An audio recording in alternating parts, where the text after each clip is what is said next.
Details చూస్తే ప్రతి ఒక్కరూ యోగాను దినచర్యలో భాగం చేసుకోవాలని ప్రతి పాఠశాలలో విద్యార్థులకు యోగా శిక్షణ కార్యక్రమాలు నిర్వహించాలని జిల్లా పరిపాలనాధికారి రాజేష్ అన్నారు.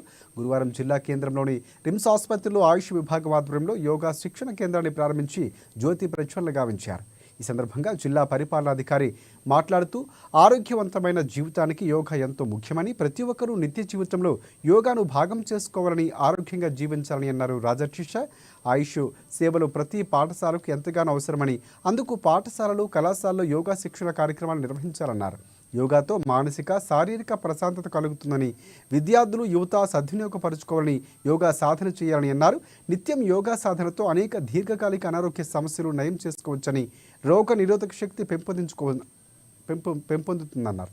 అనంతరం యోగాసనాలను తిలకించారు. ఈ కార్యక్రమంలో రిమ్స్ డైరెక్టర్ జయసింగ్ రాథోడ్, జిల్లా వైద్యశాఖ అధికారి నరేందర్, డాక్టర్ చందు, ఆయుష్ విభాగపు ప్రత్యేక వైద్యాధికారి వాణి, అలాగే సుధాకర్, వైద్యాధికారులు, సిబ్బంది తదితరులు పాల్గొన్నారు.